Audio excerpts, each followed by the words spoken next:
Hi అండి. టమాటా చట్నీని ఎప్పుడు ఒకేలా కాకుండా ఇలా ఒకసారి ట్రై చేయండి. చాలా బాగుంటుంది. ఇడ్లీకి, దోశకి, అన్నంలకి చాలా బాగుంటుంది.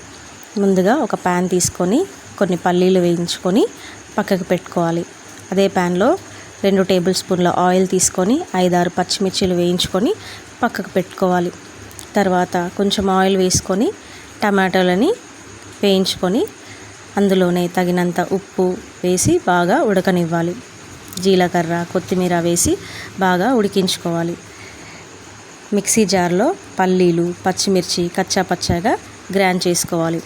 అందులోనే ఉడికించిన టమాటాలను, వెల్లుల్లి రెబ్బలను వేసి బాగా మిక్సీ చేసుకోవాలి. తాలింపుకి జీలకర్ర, ఆవాలు, కరివేపాకు వేసుకొని మిక్సీ చేసిన మిశ్రమాన్ని ఇందులో వేసి బాగా కలుపుకోవాలి. వేడివేడిగా ఎంతో రుచిగా ఉండే టమాటా చట్నీ రెడీ.